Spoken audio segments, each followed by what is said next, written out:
আল্লাহ আমার রব, এই রবি আমার সব। দামে দামে তন মনে তারি অনুভব। তোমার দুনিয়াতে আমি যেদিকে তাকাই, অথই নিয়ামতে ডুবে আছি সবাই।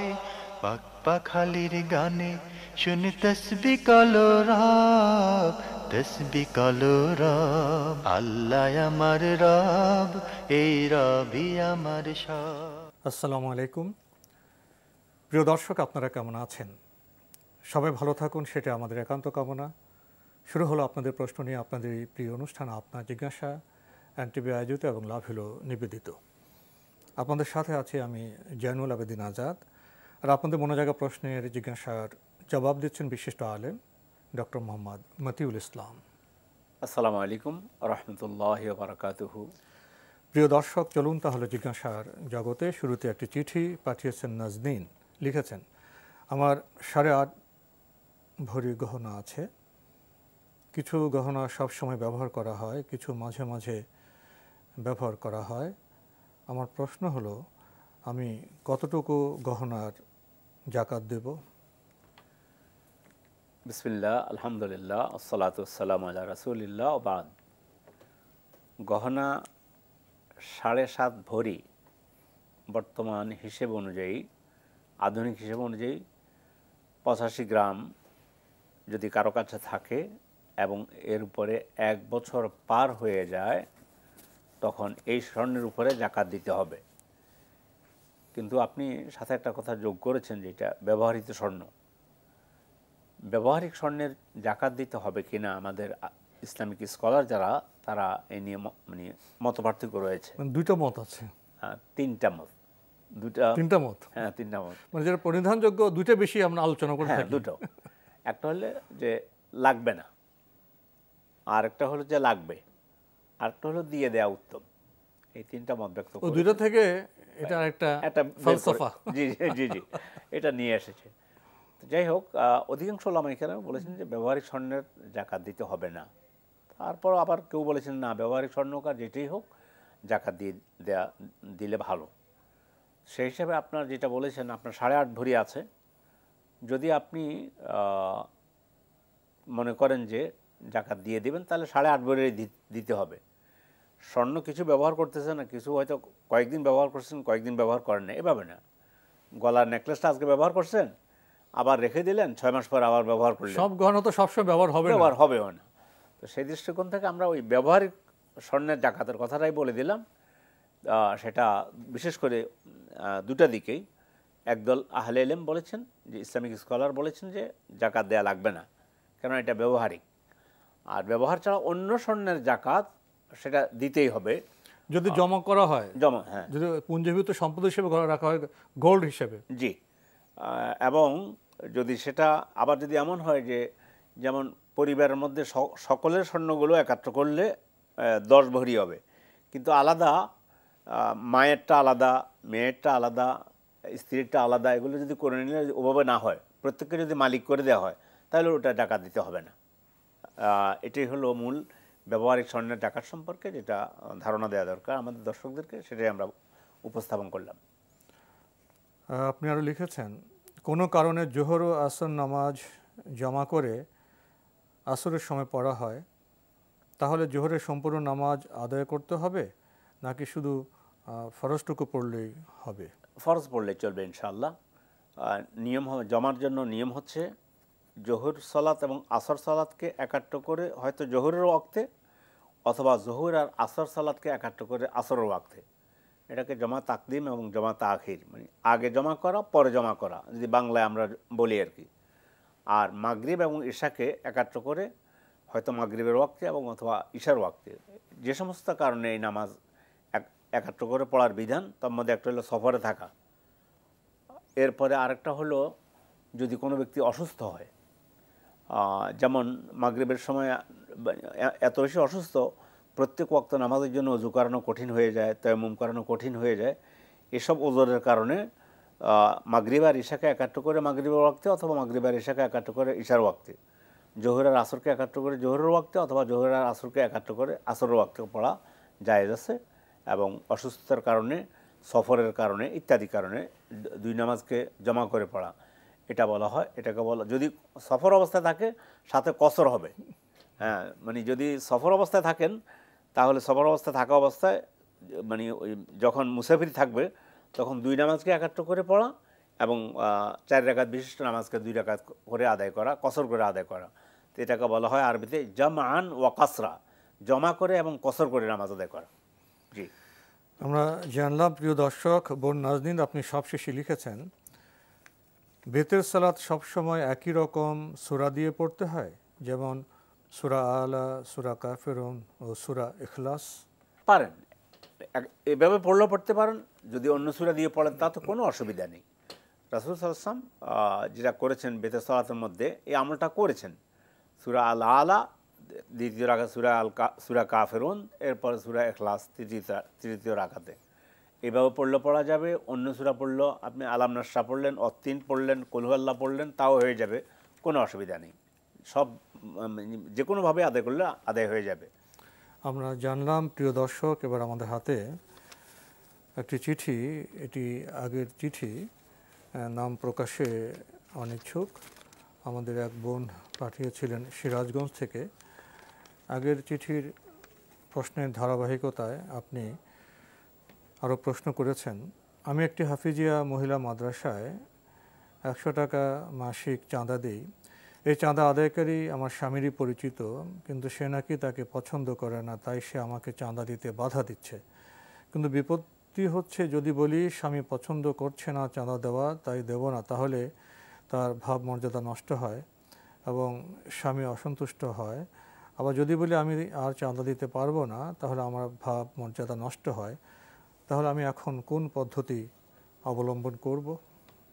আপনার জন্য পথ খোলা আছে। আপনি আল্লাহর রাস্তায় দান করবেন, স্বামীকে বুঝান যে এটা আল্লাহর রাস্তায় দান করতে, যে হাফিজিয়া মাদ্রাসায় যে লোকের মাধ্যমে যাচ্ছে ওটাকে হয়তো আপনার পছন্দ না হলেও আমি তো দান করতেছি হাফিজিয়া মাদ্রাসায়, সেই হিসাবে আপনি দানটা অব্যাহত রাখেন আর স্বামীকে বুঝান, এবং বুঝালে ইনশাআল্লাহ তিনি বুঝবেন যে ন্যাক কাজ বাধা দেওয়া ঠিক না। এগুলো কি খুব বেশি প্রশ্ন করার বিষয়? স্বামী স্ত্রীর মধ্যে এমন অনেক বিষয় আছে যেগুলো নিজেরাই তো আলাপ আলোচনা করে সমঝোতার মাধ্যমে করে নিতে হয়। জি, আরও লিখেছেন, আমি কখনই পারি না স্বামীকে জাহান্নামের ভয় দেখাতে, কারণ আমি সব সময় চাই জান্নাতে গেলে তার সাথেই থাকতে।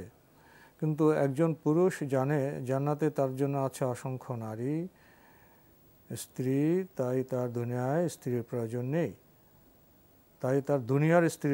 নেই।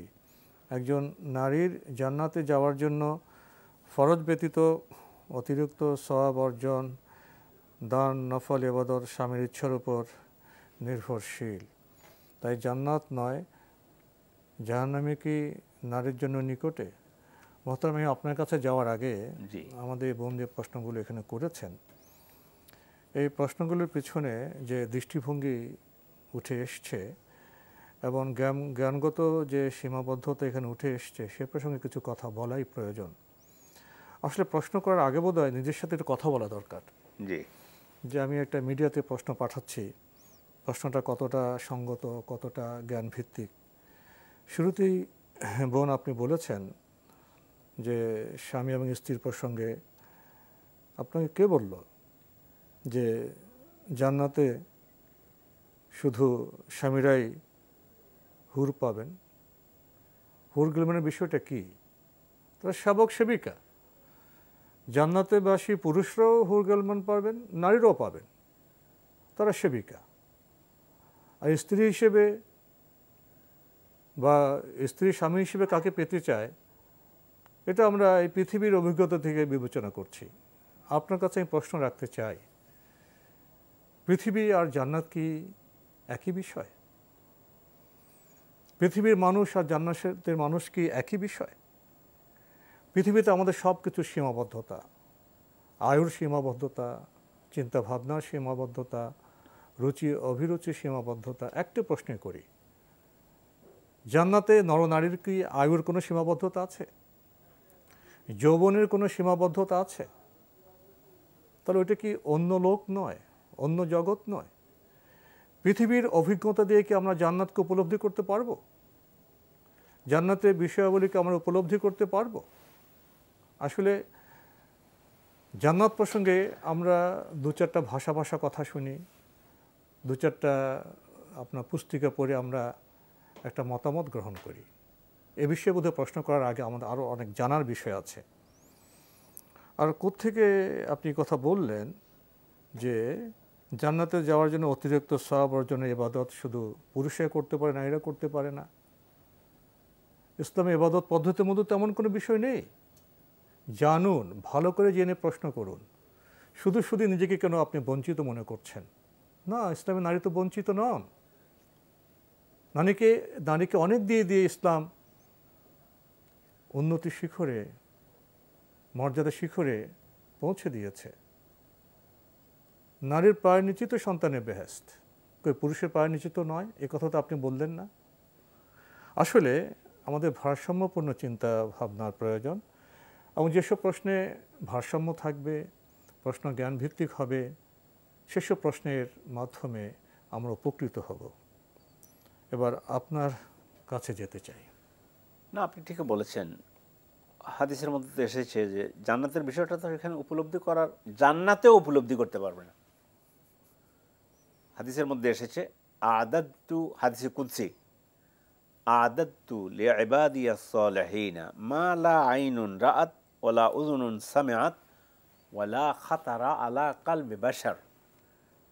আমার নেক বান্দা বলতে নারী পুরুষ সকলের জন্য, আল্লাহর প্রিয় বান্দা নারী হতে পারে, পুরুষ হতে পারে, এমন এমন নিয়ামত তৈরি করে রেখেছি যা চোখ কোনোদিন দেখেনি। একথা আপনার চোখ, পৃথিবীতে আপনি যত নিয়ামতের কথা, ওলা উযুনুন সামিআত, কান কোনোদিন শুনেনি, দুনিয়াতে বসে যত নিয়ামতের কথা শুনেন তার চাইতে বড় নিয়ামত দেওয়া হবে। ওয়ালা খাতারা আলা কালবি বাশার, মানুষের হৃদয় দিয়েও সেটা আয়ত্ত করতে পারবে না। আমরা বিরতিতে যাব। জি, তো এই জন্য জান্নাতের বিষয়টা সম্পূর্ণ আলাদা। আর সেখানে নারী পুরুষের মধ্যে ওখানে কোনো পার্থক্য নেই। নেককার স্ত্রী, যে মহিলা নেককার, আল্লাহ তাআলা তার জন্য এই সমস্ত নিয়ামত রেখেছেন, তিনি ভোগ করবেন এগুলো। মানে বদকার পুরুষ হোক আর নারী হোক, তার জন্য শাস্তির ব্যবস্থা রয়েছে। ওখানে তো আপনার যারা জান্নাতে যাবেন তা তো উপযুক্ত নরনারীরা যাবেন অবশ্যই, এবং সেখানে তাদের যে আকাঙ্ক্ষা হবে সেটাও তারা পাবেন। সেখানে তো বঞ্চনা কোনো বিষয় না, না, কিচ্ছু নেই। উনি বোধহয় আমাদের বন্ধু, তার নিজস্ব একটা পরিবেশ থেকে বোধহয় উনি একটি বঞ্চনার কিছু কারণ আছে, হয়তো তার স্বামী তার সাথে সঙ্গত আচরণ করছেন না। তো স্বামী সঙ্গত আচরণ করছেন না, এটা তো একটি অপরাধ, একটি বিষয়। সে বিষয়টি সেখানেই রাখতে হবে। সে বিষয়টাকে আবার ইসলামের সাথে জড়িয়ে যদি কথা বলা হয়, সেটা বোধহয় খুব যৌক্তিক হবে না, খুব সঙ্গত হবে না। আল্লাহ আমার রব, এই রবি আমার সব। আল্লাহ আমার রব, এই রবি আমার সব।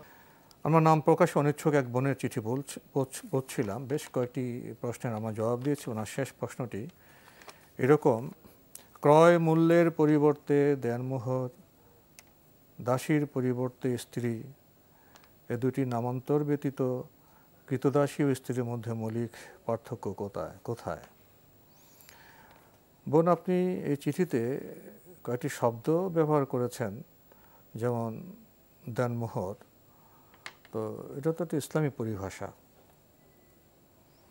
আপনার একটি বিবেচনাবোধ এখানে প্রকাশ করেছেন, সেই বিবেচনাবোধ কতটা প্রাসঙ্গিক হয়েছে? দেনমোহরকে আপনি বলতে চাচ্ছেন যে ক্রয় মূল্য।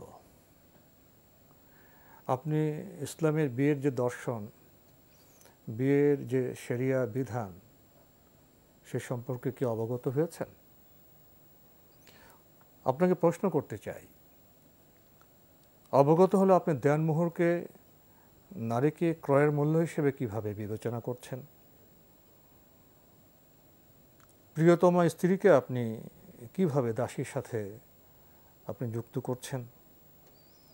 ব্যক্তিগত জীবনের কোনো বঞ্চনা, কোনো ক্ষোভ কতটা প্রকাশ করবেন, কিভাবে প্রকাশ করবেন এবং কার সাথে সংযুক্ত করবেন, সেখানে কি বিবেচনাবোধের কোনো প্রয়োজন নেই? আপনার প্রশ্নের উত্তরে নয়, আপনার প্রশ্নের প্রেক্ষিতে এই প্রশ্নটি রেখে ডক্টর মতিউল ইসলাম আপনার কাছে যেতে চাই। সুবহানাল্লাহ, যেটা বলেছেন, ওহ এটা তো আল্লাহ তাআলা সম্মান দিয়েছে। সূরা নিসার মধ্যে ওনাকে দেনমোহর বলতে যেটা বলা হয়েছে, ওয়া আতুন নিসাআ সাদুকাতিহিন্না, তোমরা তোমাদের স্ত্রীদেরকে তাদের মহারানা দিয়ে দাও, ফরজ দিয়ে দিবে।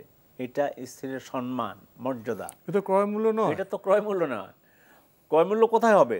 আল্লাহ তাআলা কোরআন শরীফে বলতেছেন সূরা রুম 21 নম্বর আয়াত, ওমিন আয়াতিহি আন খালাকালাকুম মিন আনফুসিকুম আজওয়াজা লিতাসকুনু ইলাইহা ওয়া জাআলা বাইনাকুম মাওয়াদ্দাতান ওয়া রাহমা ইন্না ফি যালিকা লাআয়াতিন লিকাউমিন ইয়াতাফাক্কারুন।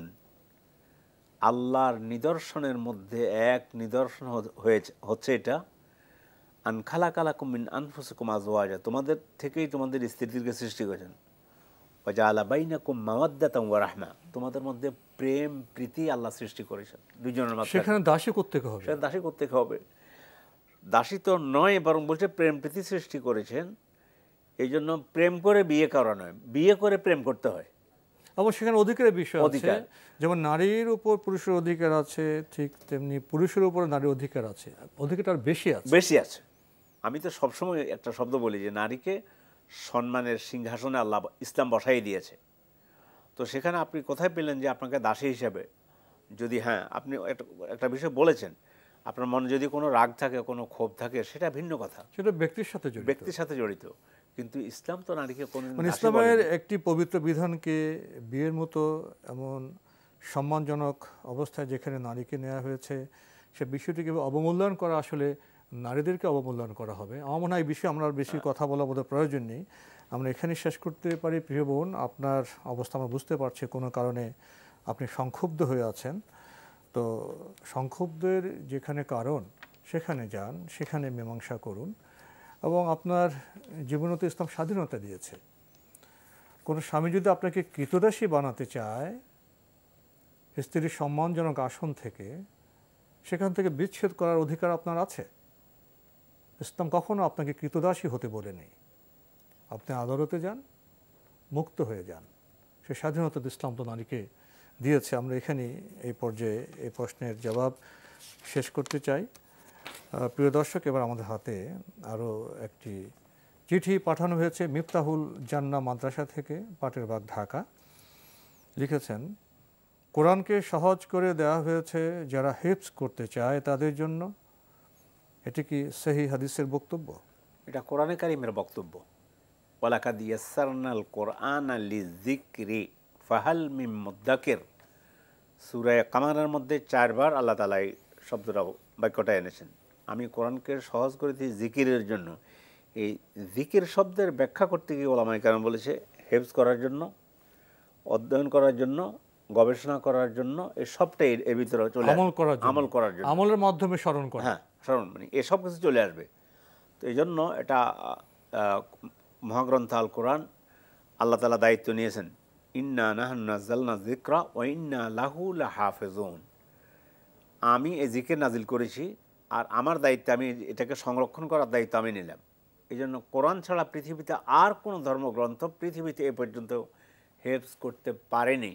পৃথিবী এই চ্যালেঞ্জ গ্রহণ করতে পারেনি। এটা তো একটা বিস্ময়কর অবস্থা। এত বড় একটি গ্রন্থ, জের জবর, মানে উচ্চারণ, মানে ফোনেটিক্স, ধ্বনিতত্ত্ব, সব কিছু নিয়ে এটা লক্ষ লক্ষ মানুষ তার অন্তরে ধারণ করেছে। তো এই জন্য হেফজও আসবে এটার ভিতরে, আবার এটার সাথে গবেষণা আসবে, অধ্যয়ন আসবে, সব কিছুই আসবে। আমরা জানলাম। প্রিয় দর্শক, আপনি আরও লিখেছেন, ময়লা কাপড় পরে সালাত পড়া কি মাকরুহ? হ্যাঁ, এটা একটা হলো যদি কাপড় অপবিত্র হয় তাহলে তো হারাম, পড়া যাবে না। আর হলো কাপড়টা ময়লা। আল্লাহ তাআলা কোরআনে কারিমে বলেছেন, ইয়া বানি আদম খুযু যিনাতাকুম ইনদা কুল্লি মসজিদ। হে আদম সন্তানগণ, তোমরা যখন নামাজ পড়তে আসো তখন তোমরা তোমাদের সৌন্দর্যের পোশাক গ্রহণ করো। এই জন্য সর্বোচ্চ সুন্দর পোশাকটা পরবো। মানে আমি যখন নামাজে দাঁড়াতে যাচ্ছি, আল্লাহর সামনে দাঁড়াবো, আমাদের অবস্থা দেখা যায় একেবারে বিপরীত। ময়লা টয়লাটা পরে টরে কোনো নামাজ পড়লাম, কিন্তু নাটকে যেতে হবে, খুব মানে বাজারে যেতে হবে, খুব সুন্দর পোশাক পরে সেখানে স্প্রে করে সুগন্ধি নিয়ে নামাজে আসলাম। আপনার ঘর্মসিক্ত, যেখানে একটু গন্ধ হচ্ছে, যদি নাপাক নয়, কিন্তু ময়লা, তো এটা তো কোনো ভালো বিষয় নয়। হ্যাঁ, এই জন্য ময়লা কাপড় পরে নামাজ পড়ুন। আপনি যেটা বলেছেন মাকরু, অপছন্দনীয়, অপছন্দনীয়, হারাম না। হারাম হবে না। তো অপছন্দনীয় কাজটা আমরা সালাতের ক্ষেত্রে কেন করব? হ্যাঁ, সালাতের যে মর্যাদা তার সাথে তো এটা যায় না। আল্লাহ যেটা বলে দিয়েছেন যে মসজিদে আসার সময় নামাজ পড়তে আসতেই সুন্দর, সর্বোচ্চ সুন্দর কাপড়, তোমাদের যে পোশাক যেটা আছে সেটা পরে আসো, সুগন্ধি মেখে সুন্দরভাবে সেজেগুজে আসো লিখেছেন। কেউ মুরতাদ হয়ে গেলাম বললে অন্তরে যাই থাকুক, সে কি মুরতাদ হয়ে যাবে? এমন কথা কি ঠিক? মোরতাদ হয়ে গেলাম এটা বলবে কি জন্য? মোরতাদ হয়ে যাওয়া মানে তো দিন থেকে না, আর কিছু বলতে পারে না, এখানে আসবে কেন? হ্যাঁ, মুরতাদ শব্দের অর্থ বুঝতে তো এখানে তো যাওয়ার কথা না। জি, সে তার মানে এক কথা কাজে কর্মে যদি এমন হয় যে সে আসলে মানে কাজ করেছে মোরতাদ হয়, এটা মুখে বললো না, ওই কাজের কারণে সে মোরতাদ হয়ে যাবে। কোরআনকে অস্বীকার করলো, রাসূলকে অস্বীকার করলো, আল্লাহকে অস্বীকার করলো, ইসলামকে অস্বীকার করলো, তাহলে এই কারণে সে মোরতাদ হয়ে যাবে।